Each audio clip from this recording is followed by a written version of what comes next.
وليا مرشدا ونشهد أن لا إله إلا الله وحده لا شريك له ونشهد أن سيدنا وسندنا وحبيبنا وطبيبنا وطبيب قلوبنا ومولانا محمدا عبد الله ورسوله الذي أرسله بالحق بشيرا ونذيرا وداعيا إلى الله بإذنه وسراجا منيرا فقد قال الله تعالى في كلامه المجيد وفي فرقان الحميد أعوذ بالله من الشيطان الرجيم بسم الله الرحمن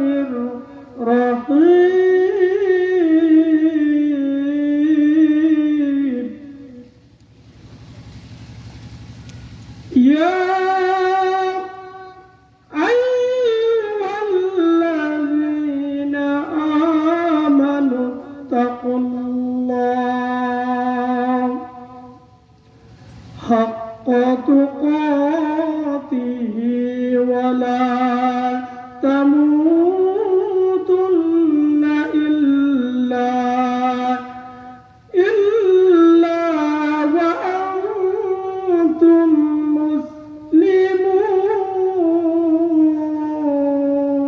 مسلمون قال رسول الله صلى الله عليه وسلم لا يلج النار رجل بكى من خشية الله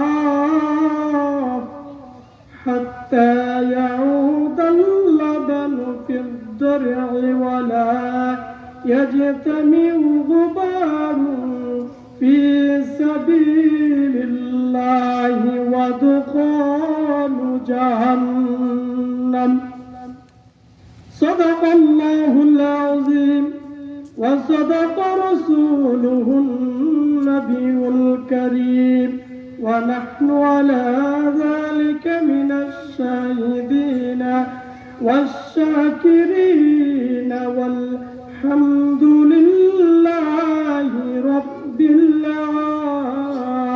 العالمين إن الله وملائكته يصلون على النبي يا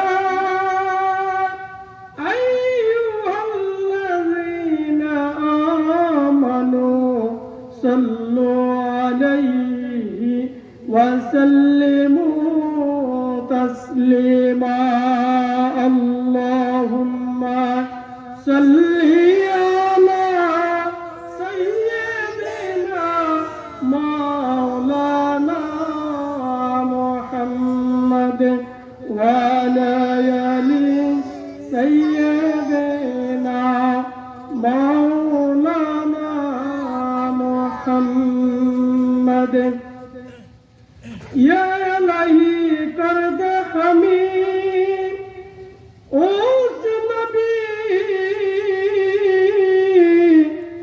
के सामने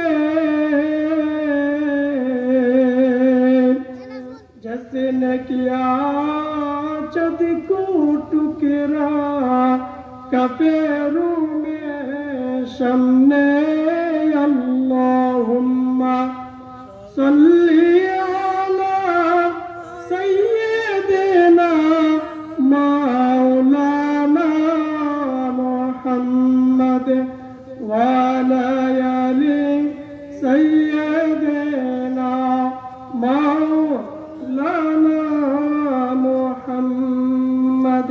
अल्हम्दुलिल्लाह। পূর্ব মাস্কার সিদ্ধেশ্বরী যুব সমাজের উদ্যোগে বার্ষিক ওয়াজ ও দোয়ার মাহফিল। এই মাহফিলে যিনি সভাপতিত্ব করিবেন আমাদের সকলের পরিচিত পীরে কামেল মুর্শিদ বরহক ওলি কুলের শিরোমণি হযরত মাওলানা আয়াজ আহমেদ জুবাইরি সিদ্দিক আল কুরাইশি পীর সাহেব জনপুরি। আল্লাহ রাব্বুল আলামিন যেন আল্লাহর ওলিকে নেক হায়াত দান করেন, সকলে বলুন আমিন। এবং প্রধান বক্তা হিসেবে যিনি আসন গ্রহণ করিবেন মুফতি মুশাররফ হোসেন ফারুকি সাহেব মুহতামিম ওমর বিন খাত্তাব রাদিয়াল্লাহু তাআলা আনহু মহিলা ইসলামিয়া মাদ্রাসা চাঁদপুর। এবং বিশেষ বক্তা হিসেবে যিনি আসন গ্রহণ করিবেন আমাদের সুপরিচিত ব্যক্তি হযরত মাওলানা মোহাম্মদ আনিস মাহমুদ সাহেব খতিব বাইতুল নূর কেন্দ্রীয় মসজিদ আবিদপুর বাজার বুড়িচং কুমিল্লা। এবং হযরত মাওলানা উমর ফারুক সাহেব শিক্ষক পাহাড়পুর মাদ্রাসা, হাফেজ মাওলানা আহসানুল্লাহ সাহেব ইমাম খতিব বদরপুর চান্দিয়ারা জামে মসজিদ, হাফেজ মাওলানা মনির হোসেন সাহেব প্রধান শিক্ষক পাউই কারামতিয়া নুরানি হাফিজিয়া মাদ্রাসা। এবং আরো অনেক কেরাম এখানে আসবেন, উপস্থিত হয়েছেন, আলোচনা করেছেন। আল্লাহ রাব্বুল আলামিন যেন সকলকে দ্বীনের খাদিম হিসেবে কবুল করেন, সকলে বলেন আমিন। আল্লাহ রাব্বুল আলামিনের দরবারে শুকরিয়া জানাই যে আল্লাহ রাব্বুল আলামিন আমাদেরকে সুস্থ শরীর নিয়ে এই কোরআনের হাদিসের মজলিসে আসার বসার সুযোগ করে দিয়েছেন। এজন্য আল্লাহ রাব্বুল আলামিনের দরবারে শুকরিয়া জানাই, সকলে বলুন আলহামদুলিল্লাহ।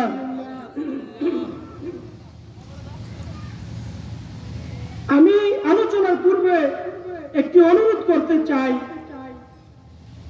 যেখানে মাহফিল হয় আমার মা বোনেরা তারা কিন্তু নিজের পর্দাকে অবহেলা করে তারা বাজারে আসে। আমি তাদেরকে অনুরোধ করব আপনারা বাজারে মহিলাদেরকে পাঠাবেন না। যাদের প্রয়োজন হয়, এলাকার মানুষ আছে, যদি নিজের ঘরে কেউ না থাকে এলাকার অনেক মানুষ আছে, তাদেরকে দিয়ে বাজার করুন। তারপরে নিজেরা এসে অশালীন কর্ম এখানে দেখাবেন না। আজকের আলোচনা হলো আল্লাহ রাব্বুল আলামিনকে ভয় করা সম্পর্কে। তাইলে যদি আমরা আল্লাহকে ভয় না করি, ভয় না করে যদি এখানে আসি, তাহলে যেমন কর্ম তেমন ফল। জাহান্নামে গেলে পড়বে চোখের জল, কথা ঠিক কিনা? আল্লাহ রাব্বুল আলামিন কুরআনুল কারীমে আল্লাহর ভয় সম্পর্কে তিনি বলেছেন এবং রাসূলুল্লাহ সাল্লাল্লাহু আলাইহি ওয়াসাল্লাম অসংখ্য হাদিস থেকে ভয়ের সম্পর্কে একটি ছোট্ট হাদিস আপনাদের সম্মুখে পাঠ করেছি। আল্লাহ রাব্বুল আলামিন যদি তৌফিক দান করেন এই সংক্ষিপ্ত সময়ে আল্লাহর ভয় নিয়ে আপনাদেরকে কিছু যেন নসিহত করতে পারি, সেই তৌফিক যেন আল্লাহ রাব্বুল আলামিন দান করেন, সকলে বলেন আমিন। আল্লাহ রাব্বুল আলামিন কুরআনুল কারীমে বলে দিয়েছেন, বিসমিল্লাহির রহমানির রহিম। সকলে আল্লাহু আকবার বলবেন। কথার সাথে জবাব দিলে আমার আল্লাহ এবং শ্রোতা বক্তা সকলের জন্য আকর্ষণ করে, কথা ঠিক কিনা? আল্লাহ রাব্বুল আলামিন বলেন, ইয়া আইয়ুহাল্লাযীনা আমানুত্তাকুল্লাহ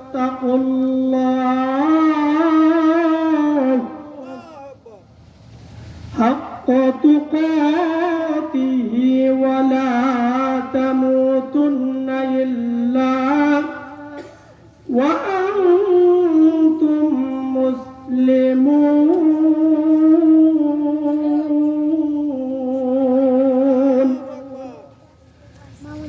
আমার আল্লাহ রাব্বুল আলামিন কোরআনুল কারীমে বলে দিয়েছেন, হে ঈমানদারগণ, তোমরা আল্লাহকে ভয় করো, ভয় করার মতো যেভাবে আমার আল্লাহ রাব্বুল আলামিনকে ভয় করার প্রয়োজন, তোমরা সেইভাবে আমার আল্লাহকে ভয় করো। কিন্তু মুসলমান না হইয়া তোমরা মৃত্যু বরণ করো না। আমার আল্লাহকে এমন ভাবে ভয় করতে হবে যেইভাবে ভয় করার প্রয়োজন। কিন্তু আমার ইমানদার মুসলমান ভাই বোনেরা, আমার আল্লাহকে ভয় করার চেয়ে বেশি মানুষদেরকে ভয় করে। কথা ঠিক কিনা? এর প্রমাণ হলো যখন রমজান আসে তখন আল্লাহর বান্দারা আমার আল্লাহকে ভয় না কইরা মানুষদেরকে ভয় করে। এর প্রমাণ, মানুষ আল্লাহকে যদি ভয় পাইত তাহলে গোপন ভাবেও পানাহার ছেড়ে দিয়ে রোজা রাখতে। কথা ঠিক কিনা? কিন্তু মানুষদেরকে ভয় করে, ভয় কইরা পর্দার আড়ালে গিয়ে তারা খাবার খায়, রোজা ভঙ্গ করে। শুধু তাই নয়, আমার আল্লাহকে সর্বক্ষেত্রে আমার আল্লাহকে ভয় করতে হবে। এক যুবক হযরত ওমর রাদিয়াল্লাহু তাআলা আনহু এর খেলাফতের আমলে ওই যুবক তিনি অতি ইবাদতকারী একজন যুবক ছিলেন এবং সব সময় আল্লাহর ঘর মসজিদে পড়ে থাকতেন। হযরত ওমর রাদিয়াল্লাহু তাআলা আনহু ওই যুবককে অনেক মহব্বত করতেন। ওই যুবক এশারের নামাজ আদায় করার পরে তার বৃদ্ধ বাবার খেদমতের জন্য ওই যুবক আবার নিজের বাড়িতে ফিরে আসে। ওই যুবকের ঘর থেকে মসজিদে যাওয়ার পথে এক যুবতীর সাথে তার দেখা এবং ওই যুবতীর একটি ঘর ছিল ওই পথের মধ্যে। ওই যুবককে ওই যুবতী অনেক ভালোবাসত, তাকে প্রেমে ফাঁদে পালানোর জন্য অনেক চেষ্টা করল।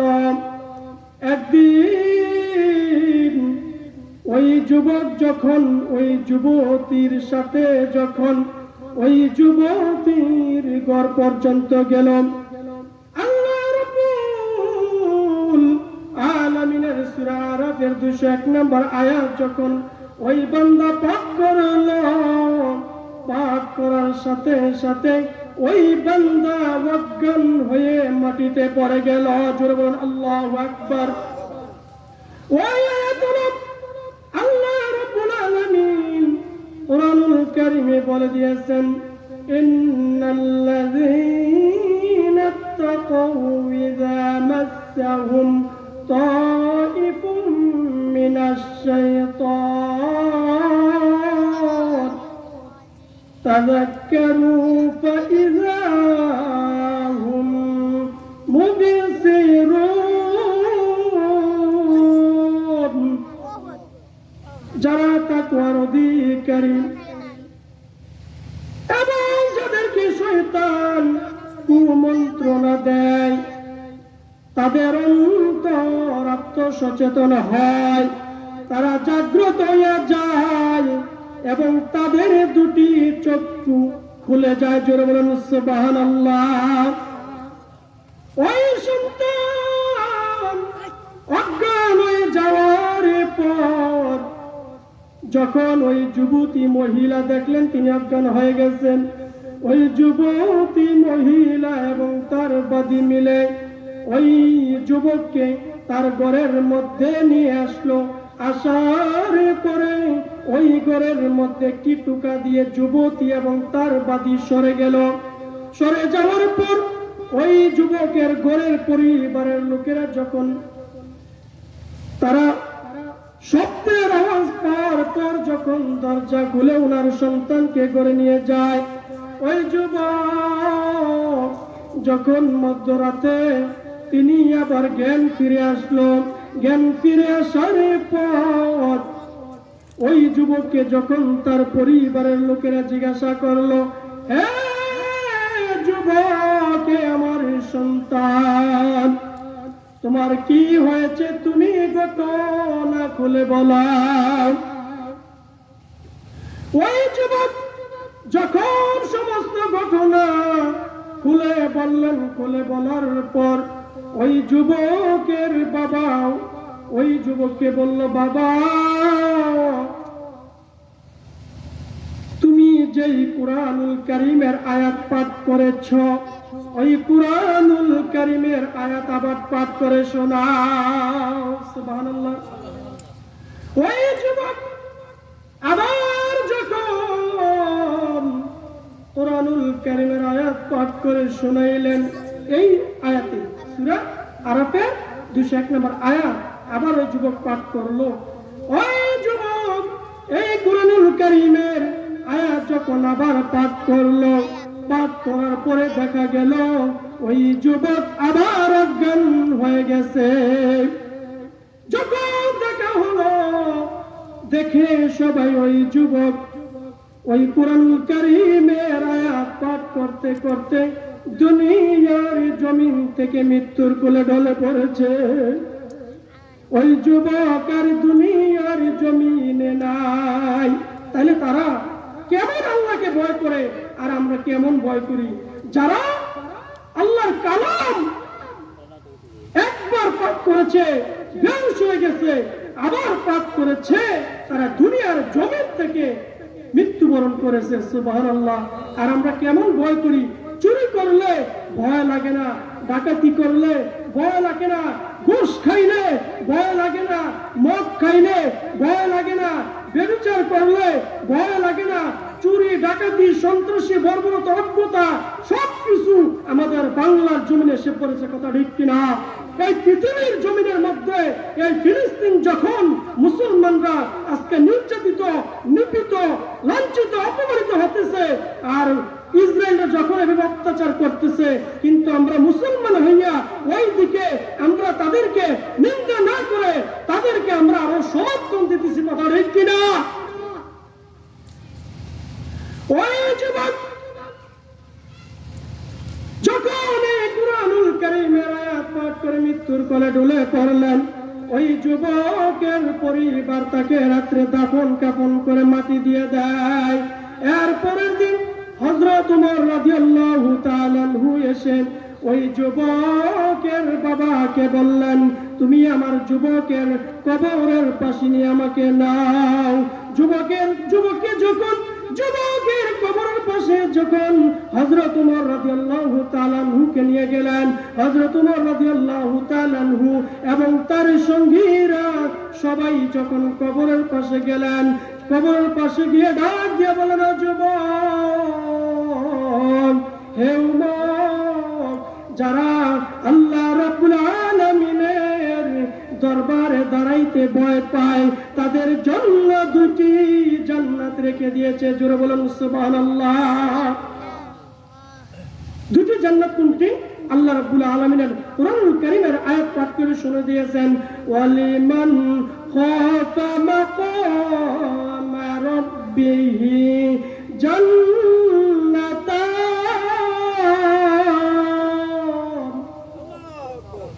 আমার আল্লাহ রাব্বুল আলামিনের দরবারে দাঁড়াইতে তারা ভয় পায়। ওই যুবক হযরত ওমর রাদিয়াল্লাহু তাআলা আনহুর কথা শোনার পর ডাক দিয়ে বললেন, হে ওমর, দুইবার ডাক দিয়ে বললেন, হে ওমর, আমার আল্লাহ আমাকে জান্নাতের মধ্যে 2টি উদ্যান দিয়েছে। জোরে বলেন সুবহানাল্লাহ। আল্লাহ আল্লাহ মিকুনাদ শামসু কামার, আল্লাহ আল্লাহ মিকুনাদ লাইলু নাহার, আল্লাহ আল্লাহ মিকুনাদ হাজরু শাজার, আল্লাহ আল্লাহ মিকুনাদ আরদু বাহার। জোরে বলেন আল্লাহু আকবার। ওই জড় পদার্থরা পর্যন্ত চাঁদে আমার আল্লাহকে স্মরণ করে, সূর্যে আল্লাহকে স্মরণ করে, দিনে স্মরণ করে, রাত্রে স্মরণ করে, সকল জড় পদার্থ পর্যন্ত আল্লাহকে স্মরণ করে। ওই যুবক আল্লাহকে স্মরণ করার কারণে আমার আল্লাহ তাকে জান্নাতের মধ্যে 2টি উদ্যান দিয়েছে। জোরে বলেন সুবহানাল্লাহ। এই জন্য আমরা কিন্তু আল্লাহকে ভয় পাই না। আমরা যদি আল্লাহকে ভয় পাইতাম তাইলে বাংলাদেশ এভাবে চলতো না। বাংলাদেশ কোরআনের বিধান অনুযায়ী চলতো, বাংলাদেশ হাদিসের অনুযায়ী চলতো, বাংলাদেশ শরীয়তের বিধান মতো চলতো। মানুষ কিন্তু আল্লাহকে ভয় করে না। মানুষ শরীয়ত বিরোধী যখন কোনো কাজকর্ম চলে, মানুষ মুখ দ্বারা কোনো কিছু বলার জন্য ভয় পায়, হাত দ্বারা কোনো কিছু করার জন্য ভয় পায়, অন্তর দ্বারা ঘৃণা করার জন্য আল্লাহর নবী বলে দিয়েছেন, মান রাআ মিনকুম মুনকারান ফালিয়ুগাইয়িরহু বিয়াদিহি ওয়া ইল্লাম ইস্তাতি বিলিসানিহি ওয়া ইল্লাম ইস্তাতি বিকলবিহি ওয়া যালিকা দাফুল ঈমান। আল্লাহর নবী বলেন, দুনিয়ার জমিনের মধ্যে আল্লাহর বান্দারা যখন শরীয়ত বিরোধী কোনো কাজকর্ম দেখে আর যদি হাত দ্বারা প্রতিহত করতে সক্ষম না হয় তাহলে মুখ দ্বারা প্রতিহত করবে। আর যদি মুখ দ্বারা বলতে সাহস না পায় তাহলে অন্তর দ্বারা ঘৃণা করবে। আর যারা অন্তর দ্বারা ঘৃণা করে, এটাই হলো ইমানের দুর্বল পরিচয়। তাই না? একটা মানুষ দেখবেন অন্যায় করলে আমরা আল্লাহকে ভয় পাই না, মানুষদেরকে ভয় পাই। কিভাবে? একটা মানুষ যখন কোন অন্যায় অপরাধ করে আমরা যদি হাত দ্বারা প্রতিহত করি তাহলে আমাদের ক্ষতি হবে, কথা ঠিক কিনা? আমাদের সমস্যা হবে। এজন্য আল্লাহ নবী বলে দিয়েছেন, হাত দ্বারা তোমরা আঘাত করে করার দরকার নাই, তোমরা মুখ দ্বারা তাদেরকে বলে দাও, ভাই তোমরা শরীয়তের এই কাজটা করো না। আর যখন মুখ দ্বারা বললো যখন তোমাদের অসুবিধা হয় তাহলে অন্তর দ্বারা ঘৃণা করো। আর যারা অন্তর দ্বারা ঘৃণা করে এটাই সবচেয়ে দুর্বল ইমানের কি পরিচয়। আল্লাহর নবী বলে দিয়েছেন, যারা শাসকের সামনে, সরকারের সামনে উচিত কথা বলবে, সবচেয়ে বড় জিহাদ হলো এটা। জোরে বলেন আল্লাহু আকবার, সুবহানাল্লাহ। এই জন্য আমার আল্লাহকে ভয় করতে হবে। আরেকটি ঘটনা শুনেন।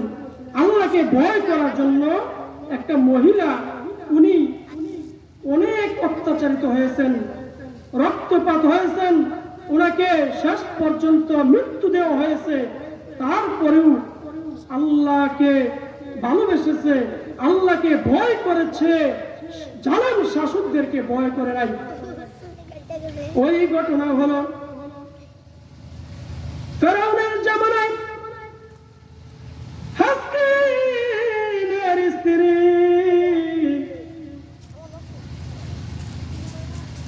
ওই ফেরাউনের জামানায় হাসকিল ছিল ফেরাউনের কোষাধ্যক্ষ।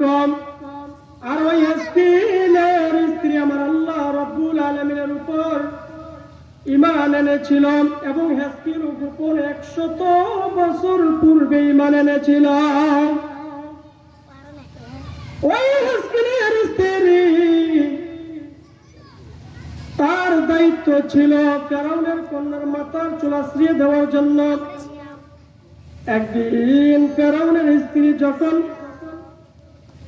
ওই হাসকিলের স্ত্রী যখন ফেরাউনের কন্যার মাথার চুল আঁচড়িয়ে দিল, ওই দেওয়ার সময় তার হাত থেকে চিরুনি পড়ে যায়।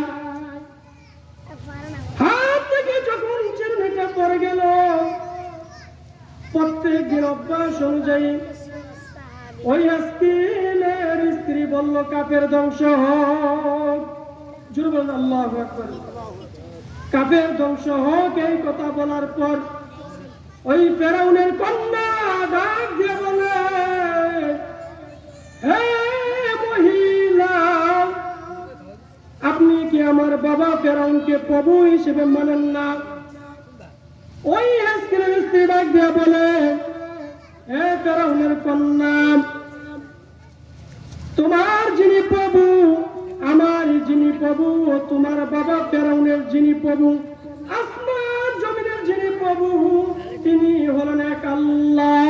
তার কোনো শরীক নাই এবং তার কোনো সমকক্ষ নাই। তিনি সকলের আল্লাহ, তোমার বাবার আল্লাহ। এই কথা বলার পর হাসকিলের স্ত্রী ডাক দিয়ে বলেন, তিনি ফুপিয়ে ফুলিয়ে কান্না করতে করতে যখন ফেরাউনের দরবারে চলে গেল, ওই ফেরাউনকে ডাক দিয়ে বলে, বাবা, আপনার কোষাধ্যক্ষের স্ত্রী, উনি আপনাকে প্রভু হিসেবে আল্লাহ হিসেবে মানে না। ফেরাউন ওই সত্যতা যাচাই করার জন্য ওই হাসকিলের স্ত্রীর কাছে দুটি সেনাধ্যক্ষ পাঠিয়ে দিলেন। সেনাধ্যক্ষ পাঠানোর পর যাচাই করে দেখলেন হাসকিলের স্ত্রী সত্যই বলেছেন যে ফেরাউনের প্রভু হলো আল্লাহ এবং তিনি আল্লাহর প্রতি ঈমান এনেছেন। এই কথা বলার পর ওই দুই সেনাধ্যক্ষ তারা ওই হাসকিলের স্ত্রীকে যখন ফেরাউনের কোথায় দরবারে নিয়ে যাওয়ার পরে ওই হাসকিলের স্ত্রীকে বলল, তুমি আমাকে আল্লাহ হিসেবে মানো এবং তোমার আল্লাহকে তুমি অস্বীকার করা। জোরে বলেন নাউজুবিল্লাহ। ওই মহিলা, তিনি তো আল্লাহর উপর ঈমান এনেছেন।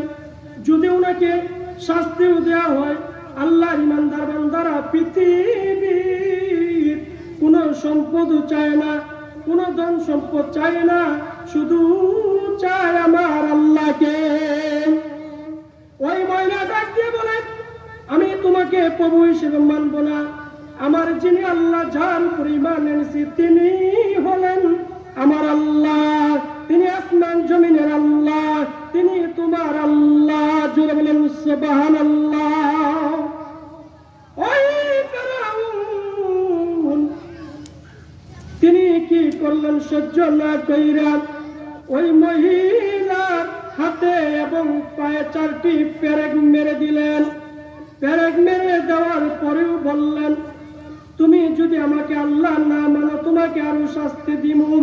কিন্তু তিনি তাকে মানে না। তার উপরে পোকামাকড় এবং সাপ বিচ্ছু পর্যন্ত ছেড়ে দিয়েছে।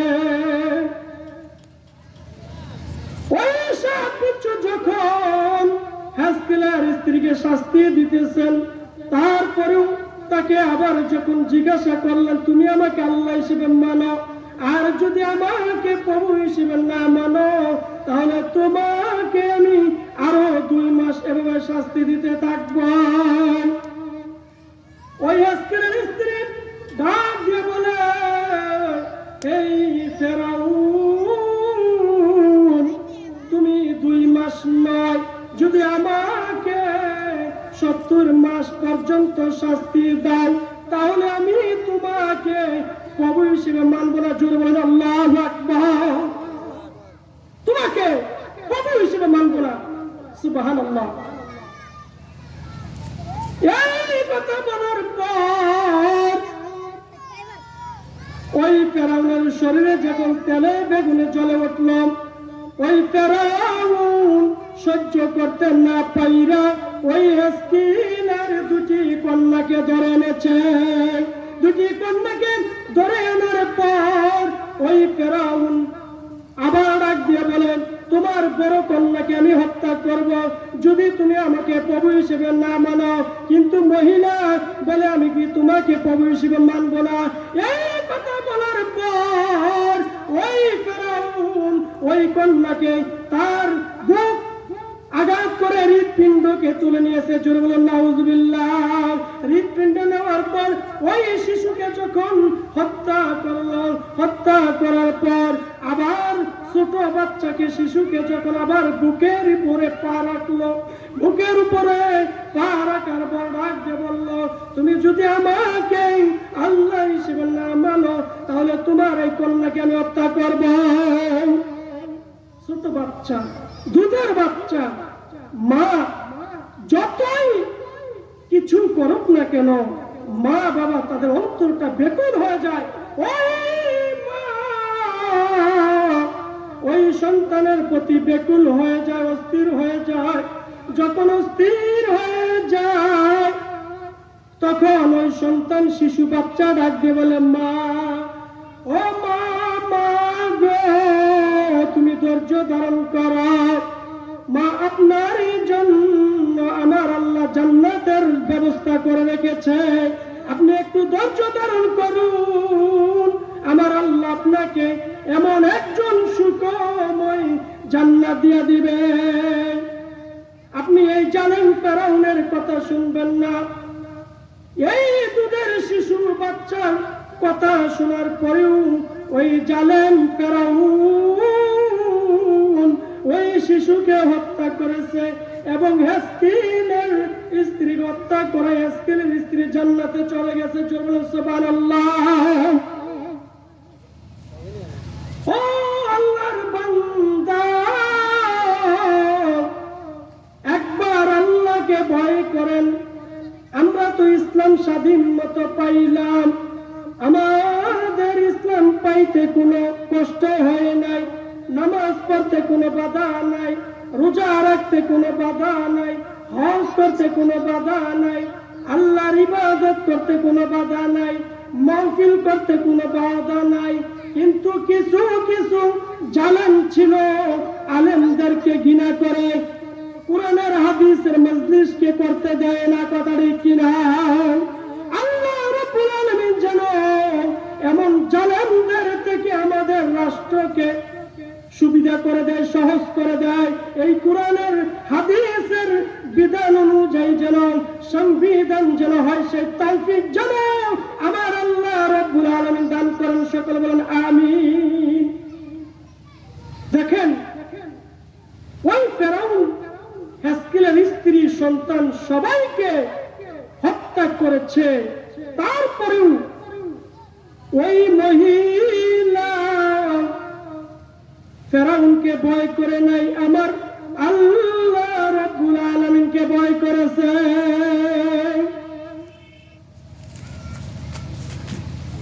যারা আমার আল্লাহ রাব্বুল আলামিনকে ভয় করে তাদের জন্য দুইটি জান্নাত রেখে দিয়েছে, এবং যারা মুত্তাকি তারাই সফলতা। ইন্না লিল মুত্তাকিনা মাফাজা হাদাইক আ'নাবা ওয়া কাওয়াইব আতরাবা। আমার আল্লাহ রাব্বুল আলামিন বলেন, নিশ্চয় মুত্তাকি হলো সফল কাম। যারা মুত্তাকি হয়েছে, তাকওয়াবান হয়েছে, তারাই সফল কাম হয়েছে, এবং তাদের জন্য জান্নাতে বাগান রেখেছেন, আঙ্গুরের বাগান। জোরে বলেন সুবহানাল্লাহ।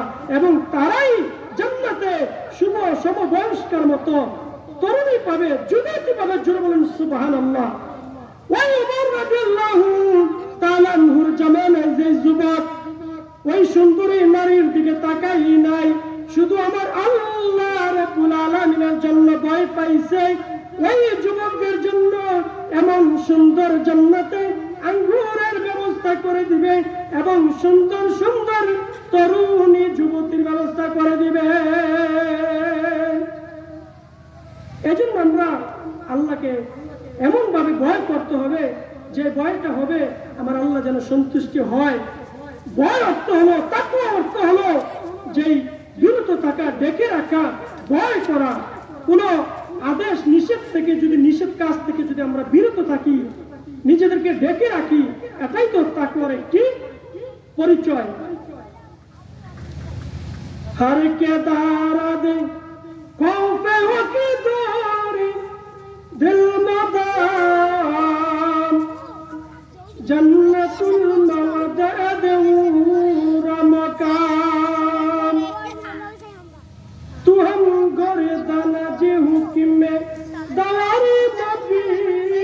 के गर्दन न पीछा दीजे हुक्म तौहीद के गर्दन न पीछा दीजे हुक्म तौहीद जुल्ल अल्लाहु আকবার যাহার মনে আল্লাহর ভয় থাকে সর্বক্ষণ সুখময় জান্নাত হবে বাসস্থান। এজন্য আমরা দুনিয়াবি সকল কাজকর্ম করার পাশাপাশি আমরা আল্লাহকে ভয় করতে হবে। আর আল্লাহকে আমরা ভয় করি না। এই বাংলাদেশের জমিনে অনেক আলোচনা হয়, কোরআনের হাদিসের অনেক আলোচনা হয়। মানুষ এই যুগে একটি প্রচলন হয়ে গেছে কোন আলেমের কণ্ঠটা ভালো, কথা ঠিক কিনা, কোন আলেম কত বড় মর্যাদাশীল এটাই তাকায়। কিন্তু বুকারি দল তোমরা বুঝো না।